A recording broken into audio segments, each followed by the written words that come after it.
We're broadcasting from the Middle Tennessee Electric Studios. Visit MTE.com. Middle Tennessee Electric, serving to make life better since 1936. This is a WGNS Action Line. Talking with Rutherford County newsmakers since 1947. The WGNS Action Line. Now, Scott Walker. Joining us in studio live this morning from the Rutherford County Sheriff's Office, Detectives Jeremy Murdoch and Jeff Verbruggen. Jeff, did I say your last name correctly? You did pretty good, yes, sir. I was halfway there, at least with a B. Yes, sir. Oh, good. I guess starting out this morning, talk a little bit about what you do day in and day out and what kind of cases you typically investigate. Day in, day out, we both investigate child abuse cases, whether they are physical or sexual. We're part of a juvenile family crimes unit. We also investigate any cases involving juveniles, so that will encompass offenders as well, such as school threats and those type things, any kind of cases that come through Rutherford County schools. So we're pretty broad. Anything to do with juveniles, we will be the first to investigate that. This month of April is known as Child Abuse Awareness Month. Correct. Yes, sir. That explains the pinwheels that are in front of, like the sheriff's office, the workout center, and all of that, and also different police departments really across the state. Yes, sir. What those pinwheels represent is in reference to referring to the child abuse, and being aware is supposed to represent a happy upbringing of children for the pinwheels. But unfortunately, that does not happen in a lot of households. Correct. Would people listening be surprised at the number of child abuse cases you guys see? I believe they would, and you have to keep in mind that we are part of a 4-person team for the sheriff's office. You've also got people that do our job at Murfreesboro Police Department, Laverne, Smyrna. So when you consider how many detectives solely handle child abuse in this county, and then factor in each of our individual caseloads, I think the 2024 statistical data from CDC estimated that 1 in 4 females were sexually abused in the United States and 1 in 13 males. And again, those are estimates, but I think a lot of people would be alarmed at those numbers. And I guess we have learned on news story after news story that a lot of these children, they don't tell somebody about the abuse immediately after it happened. Some wait a month, some wait 10 years or longer. But I guess that's normal for a lot of the cases that you come across. Yeah, that is normal. Unfortunately, like you explained, the disclosure timing, you can be 50 years old and actually come up and disclose something that happened while you were a child, and that is normal. But again, being aware and, like it is, April, being child abuse prevention, we want to educate people to be able to feel comfortable to come forward and make that disclosure sooner and earlier. When people do come forward about whatever the abuse may have been, whenever it took place, the actual laws that you're holding the suspect to are tied to the date in which you're able to confirm that that abuse, whatever it is, occurred. That's correct. Laws have tightened up a lot in Tennessee in the last few years to a good degree. But yes, if it's a child abuse that would occur prior to that statute changing, then that's what they would be held to. But Tennessee has some very strong child abuse laws. That's got to make it difficult. I mean, you have to almost have a law degree and fully understand laws dating back to maybe even in some cases, the 70s all the way up to today. We have tremendous help and a great partnership with the DA's office here, and we work primarily with Sharon Reddick and Hugh Ammerman, and then John Cameron's the juvenile DA. So a lot of our cases, over 90% of them will be between those three, and we have a tremendous partnership, and they help us in that regard in determining what we're looking at as far as charges and all. Kind of walk us through what occurs. I mean, the first thing that would happen, I guess, the victim or somebody related to the victim would come forward, call the sheriff's office and say, hey, this happened to my child or this happened to me X amount of years ago, days ago, months ago, whenever it was. Then you would, I guess, go to that person, sit down, talk with them to figure out what occurred, when it occurred, and who did it. So there is all kinds of different ways it starts, honestly. Let's just say in schools, for instance, Rutherford County schools. We've both been SROs in the school system, and a lot of it is not necessarily the victim making the disclosure. Again, and sometimes it's family members that don't live inside the house, it's neighbors, it's school counselors, it's teachers. It's everybody becomes a part of this as far as being able to, one, initially start an investigation to bring to light what occurred. And so typically somebody will make a disclosure, whether it be through DCS, either online referral or a phone referral. Also, there's people that reach out to their school resource officers. The students themselves put trust in their school resource officers to be able to report this, and sometimes it's their best friends that report this. But again, it always starts with a disclosure of some sort. And then depending on what the actual disclosure is when we take certain steps and continue our investigation from that point. For those listening, if you have any questions, feel free to text those to us. Our number is 615-893-1450. Again, 893-1450. Here in Tennessee, like I would say the majority of states, if not all, there is a mandatory reporting requirement. And that means, I guess, that every citizen, if they know about any child abuse happening, they have to, by law, report it. That's correct. Everyone in this state, fortunately, is obligated to report any suspected child abuse. And I think the message that we would probably both like to deliver this morning is, if you see something, say something. Absolutely. I think it's so important that if you see a change in behavior, a lot of times we see in abuse cases, if we look back at school discipline history, you'll see a shift in that kid's behavior. And a lot of times talking to those teachers, they didn't know what was going on, but they knew something changed in that child's life. So being very communicative with the schools, the church, any institution this kid's involved with, and just talking if there's a change and noticing something can be very important in these cases. And, really cases involving child abuse, sexual abuse, they really hit every realm of the economic status. I'm just thinking back over the years. I remember interviewing a prominent business person here in town, and they were talking about how, I believe it was when they first started college, they were raped, and they hadn't told anybody about it until they were around 40 or 50 years of age. But I think when that occurred, that would have been probably in the 70s or 80s.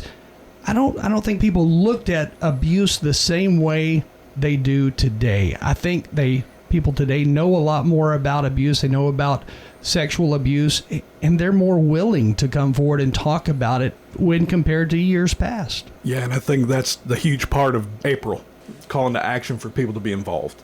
And again, feeling comfortable when one does go through such a horrible incident, to feel comfortable and people to rely on to come forward.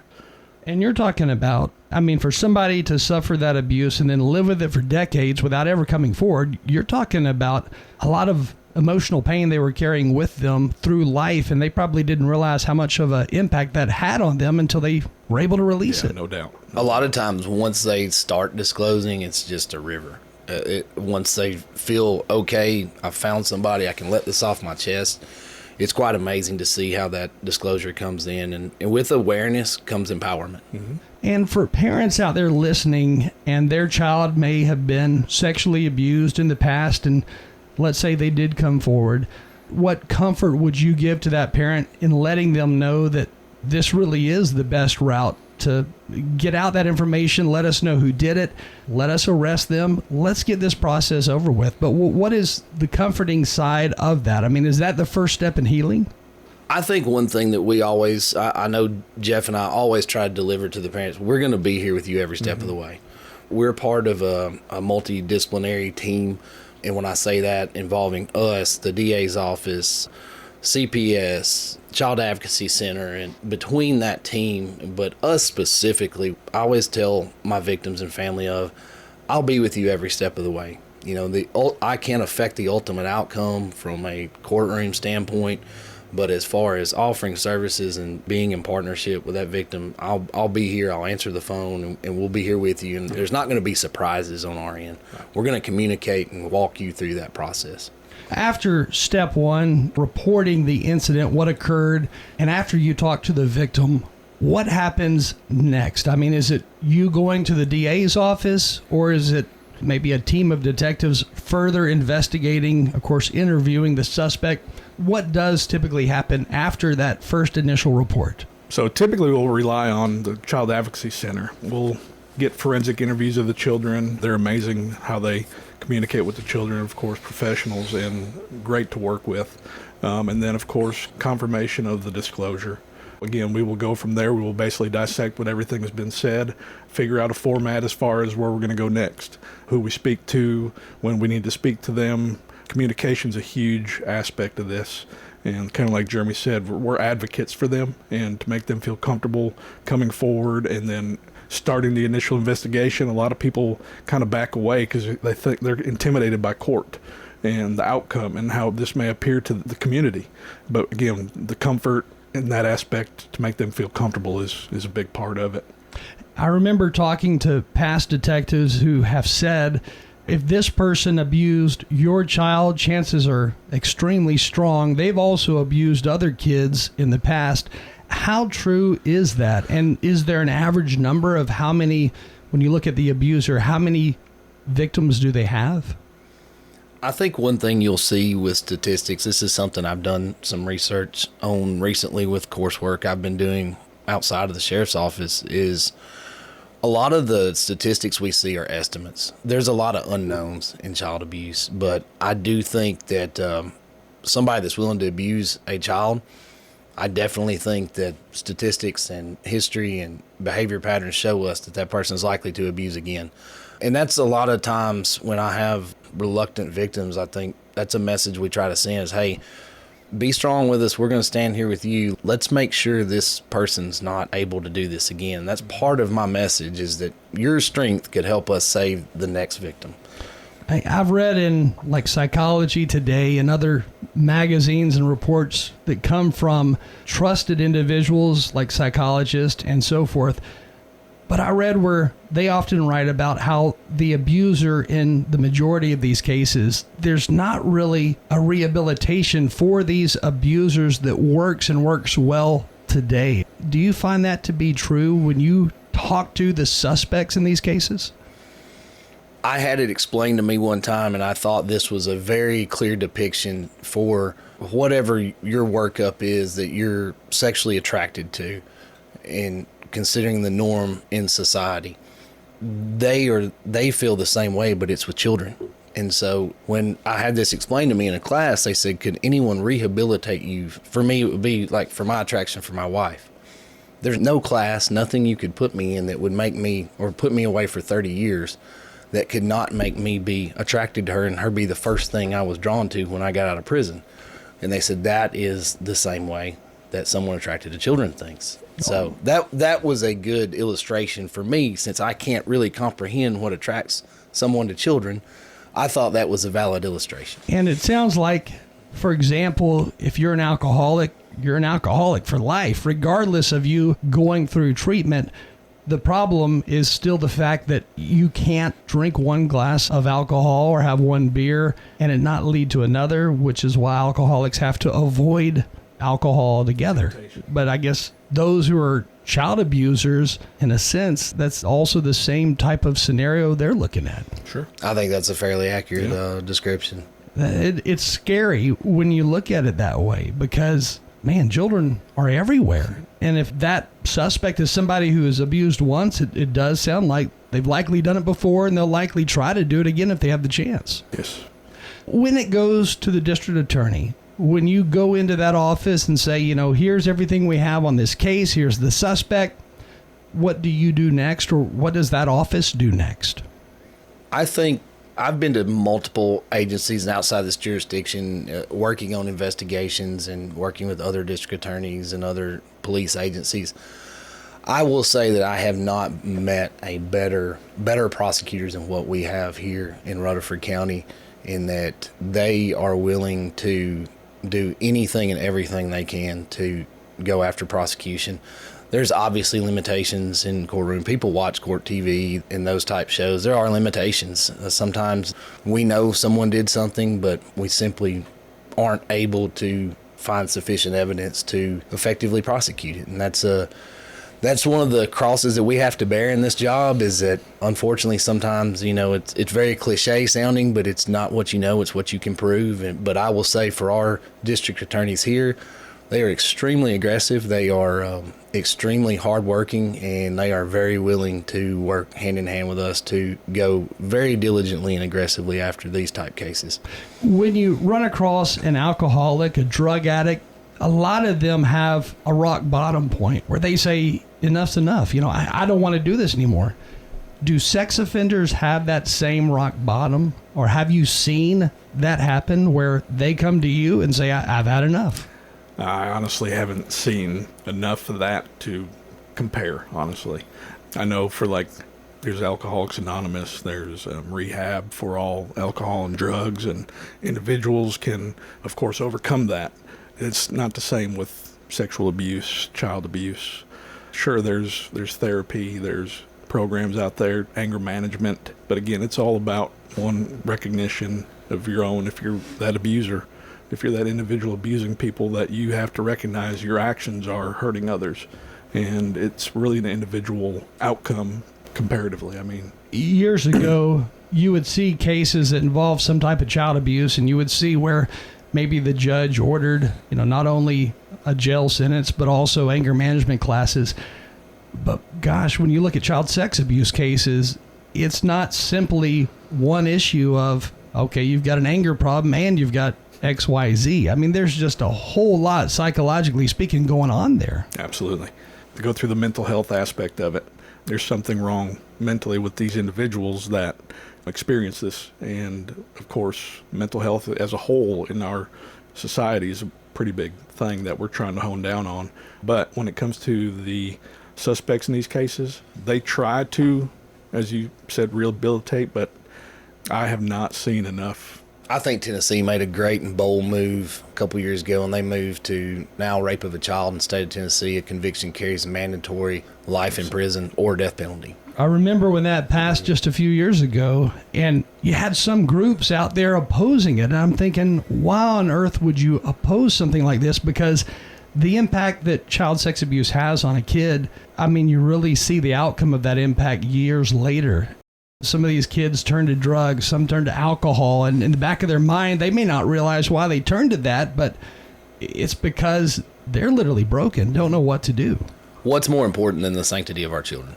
If we can't protect our children, then what else is there? You should not get a second chance to sexually abuse a child. Yeah, and after they're sexually abused, I don't think the general public really understands the ramifications of that abuse. I don't think they grasp what that can do to a kid.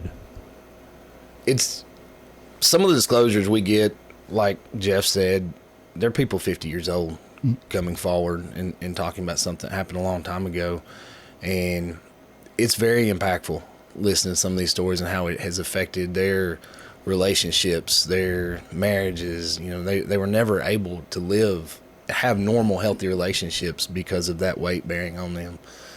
In this day and age, it seems like technology has made it so much easier in a lot of ways for the suspects out there. And I guess it didn't fully dawn on me until I watched a 60 Minutes episode where it talked about this suspect in this one case.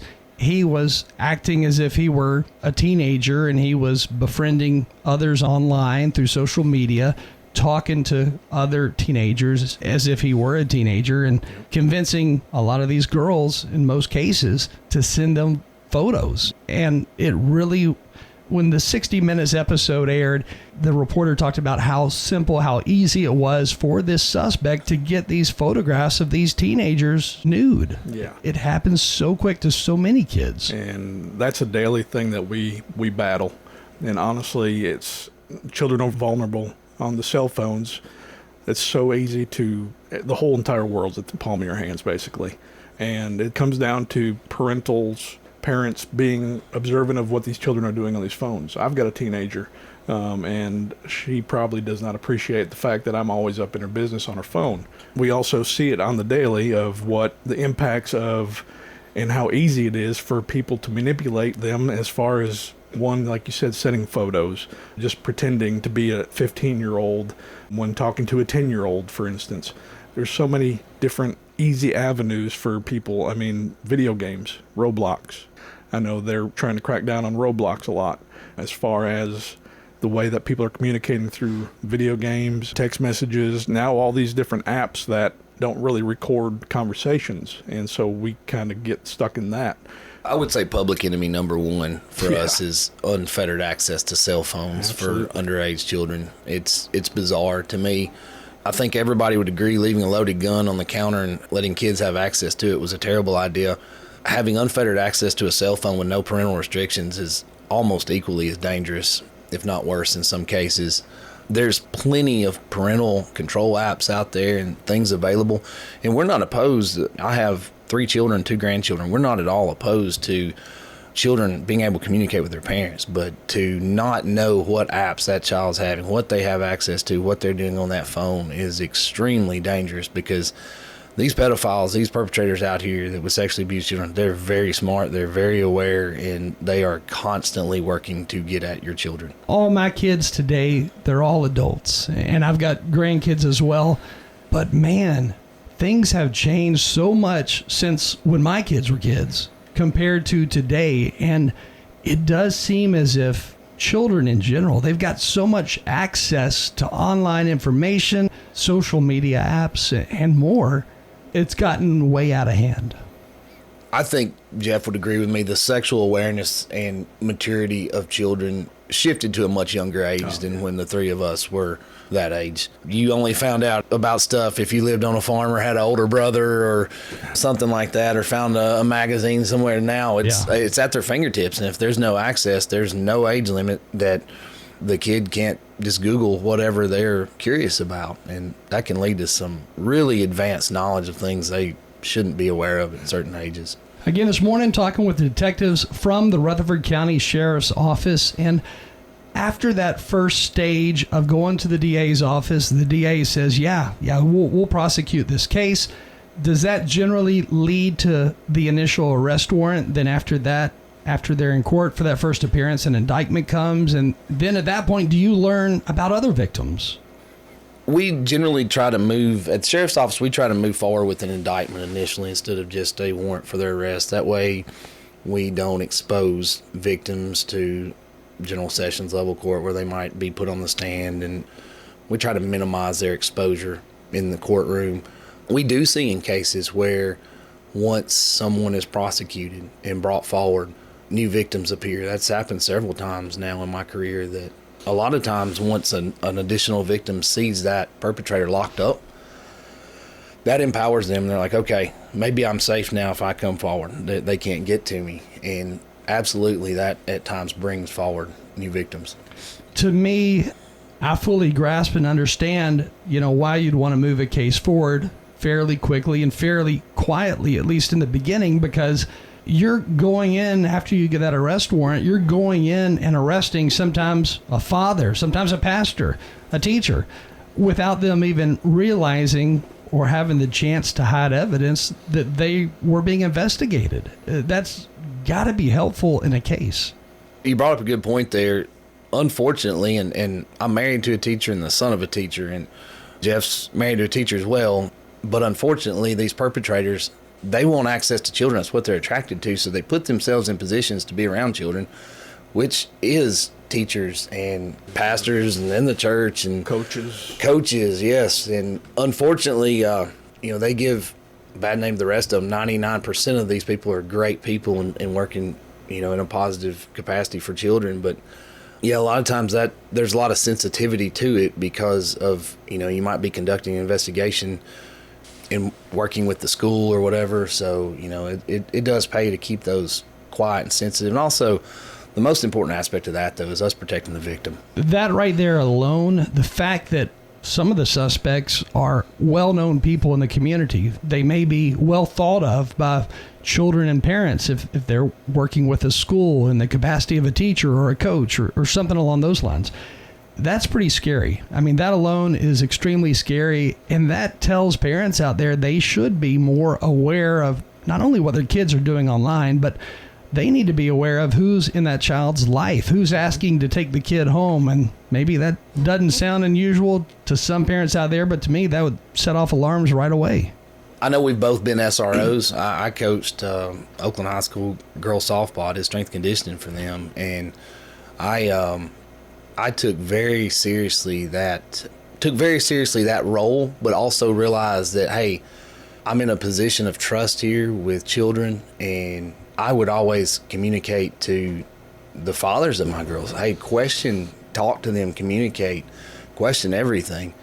And I never took offense to them asking, their daughters questions about me as a coach, because if I'm doing everything on the up and up and the best interest for these children, that's a healthy relationship for that parent to be questioning that child about people involved with them. And I think that's something, a lot of times kids go off to high school, they've got cars, and parents try to let them live their life, but you need to remain involved and know who's there, because they're still at an impressionable age where someone that has authority over them can kind of weasel their way in and take advantage of that situation. And we've dealt with that multiple times in our office.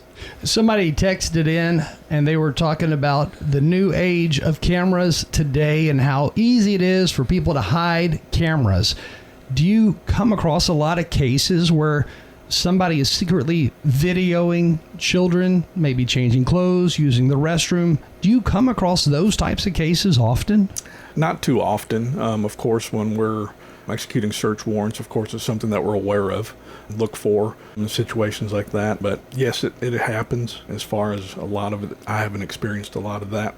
Like we said earlier, what's far more common is them talking that kid either by coaxing or coercing into taking the pictures themselves and sending them. That's far more common than clandestine recording. It happens. That's not our main problem. The main problem is what they're willingly sending, or sending against their will because they're being extorted and threatened, and it may be an unreasonable threat, but to a 15-year-old, it sounds like their world's ending. Yeah. So, they agree to send these pictures to keep mom and dad from finding out something that it may be a threat that was initiated out of Africa. But they think this is someone that's truly a danger to them, so they'll send these pictures out and then be extorted for money or whatever from that. Is it hard to kind of break through with that victim initially when, you tell them, we got word from whatever agency out there that this person is receiving photos from you or from your teenager, and the person they're communicating with is not really a teenager themselves. They're an adult. They're located in, XYZ town or state. Is it hard to get that point across to that victim, or do they at that point understand this wasn't a kid I was talking to? I think a lot of the times after the fact, they do realize the seriousness of it and who that person actually possibly was or is. Yeah, I think, like Jeremy said up front, they think it's either one of their classmates that's kind of either messing around with them or threatening them for money or a gift card or whatever it is that they do, and they take it seriously, or it's called doxing. So doxing somebody as far as information, personal information. We're going to do this, we're going to send this information, your photo, to your family members, to your church members, and it spooks the child, of course. But once they actually disclose and report the incident, then a lot of the times the child's like, oh my goodness, like this is an adult that I was sending this to. And the parents also are like, I had no idea. And that's again where it comes up to the parent kind of being over the cell phones and stuff, like watching. I remember a couple of years ago, a TBI agent came to, I think it was Franklin Police Department, some event that was going on, and they started talking about sextortion cases in Tennessee and how they've grown exponentially over the years. And there's a lot of that happening, which sounds like what you're describing there. Absolutely, yeah. I mean, honestly, it's probably happening daily in our community. And again, it's all about knowledge and feeling comfortable and building a relationship with your parents, honestly, because some of the children are afraid and embarrassed to tell their parents. Well, if that parent can explain and not, I guess, basically just go off on the kid, I mean, they're in the situation that they need to help them with. And I think that's important. Healthy family relationships. I get it. Sex is a subject I didn't want to talk to my parents about. No. And I still don't today. But looking at that would be a hard conversation, especially for a kid. So I don't know. One of the messages that would be important, I guess, to parents is to, first of all, don't speak until you think about what you're going to say, and don't instantly come back angry at your child. Right. If they're coming to you with something that is wrong to begin with, and deep down, you got to know you used to be a kid, you used to be a teenager, and you understand that teens and kids do stupid stuff they don't think about.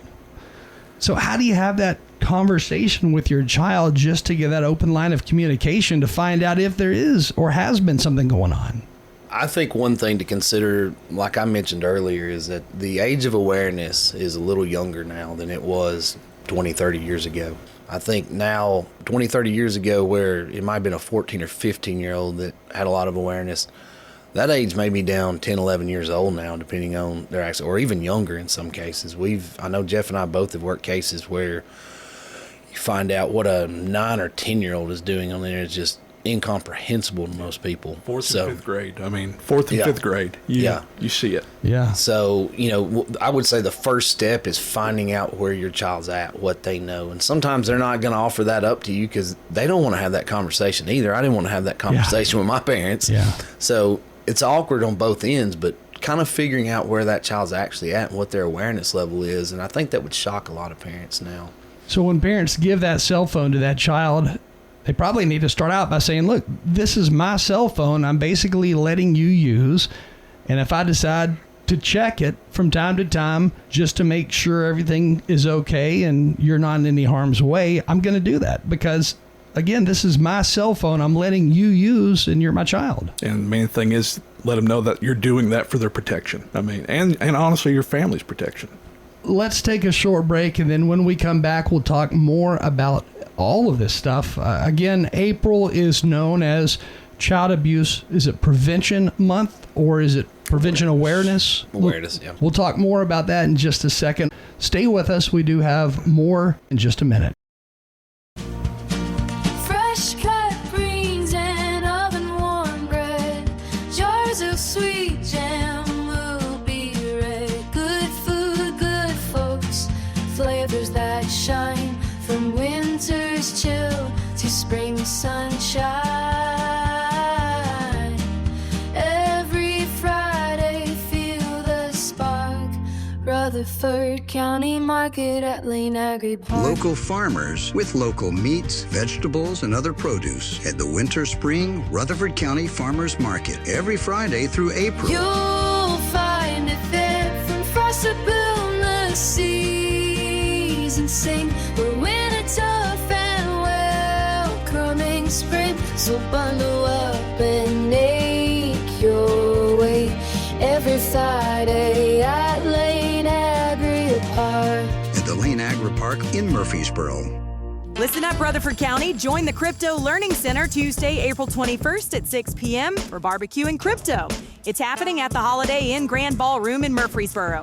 Enjoy a free barbecue dinner from Slick Pig while also learning about cryptocurrency. No pressure, no obligation. They're giving away over $500 in crypto, and the first 25 people to register and attend are guaranteed free crypto in hand. Seating is limited. Register now. GetHonestMoney.com. That's GetHonestMoney.com. Clarissa Smith is running for School Board Zone 4 because she cares about our kids' future and empowering teachers. But don't just take our word for it. Here's John Harney. I certainly believe Clarissa is willing to stand up and state her views on issues and not be shy in doing that. I certainly endorse her as a candidate for the school board. I'm Clarissa Smith, humbly asking you for your vote for School Board Zone 4. Paid for by Friends of Clarissa Smith, School Board Zone 4. Clarissa Smith, Treasurer. The Action Line on FM 101.9 and AM 1450 Murfreesboro, FM 100.5 Smyrna. Listen and watch at WGNSradio.com. This morning we have with us in studio from the Rutherford County Sheriff's Office, Detectives Jeremy Murdoch and Jeff Verbruggen. How do you pronounce your last name? Verbruggen. Verbruggen. So yes, I was actually the You're closest close. just then. Absolutely. Yeah, I bet that was hard in school too. They call me V. So, yeah, that's a whole lot easier. Sorry. Again, we're talking about child abuse prevention, and April is known as Child Abuse Prevention Month.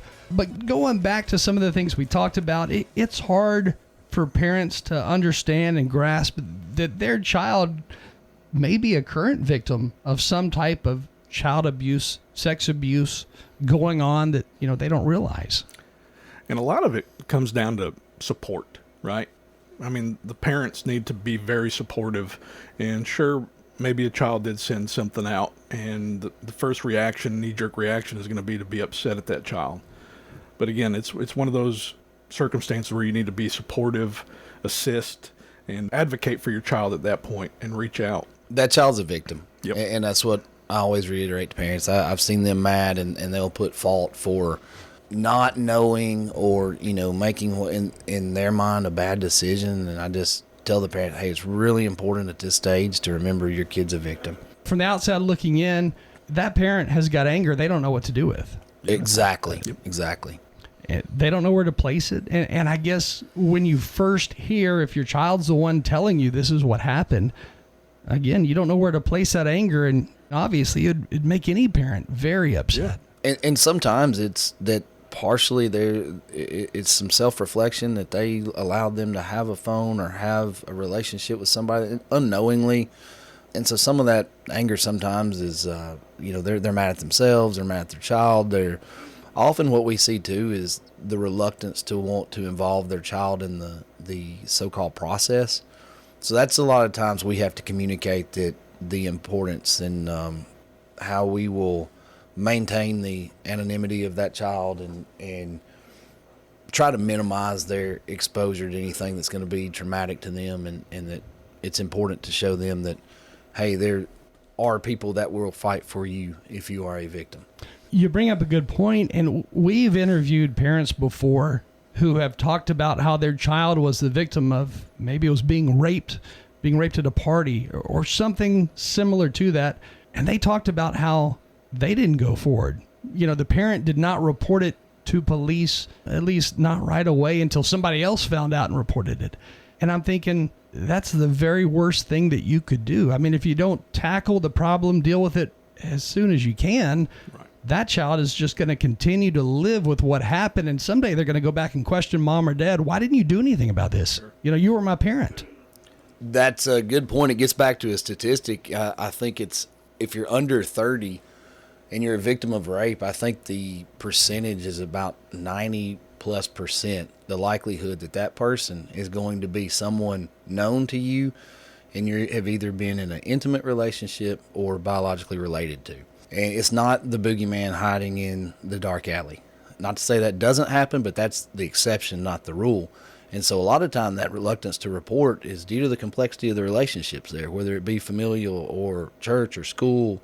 And okay, this is a coach, so now we're interfering with, what does this look like for my kid on that sports team? And, parents weighing value there as to how this complicates their life. And it's just important that we're able to intervene there and have that conversation and explain, hey, this they're a victim, it's not okay, but here's the things we're going to do to protect your kid and be in a partnership with you. It sucks that you have to talk to a parent and you have to convince sometimes, I guess, hey, your kid's a lot more valuable than them playing on this team. Your kid's a lot more valuable than to have to go back to wherever it was they went where this person abused them. I can't even imagine as a parent weighing that. It's crazy. Because abuse is lifelong.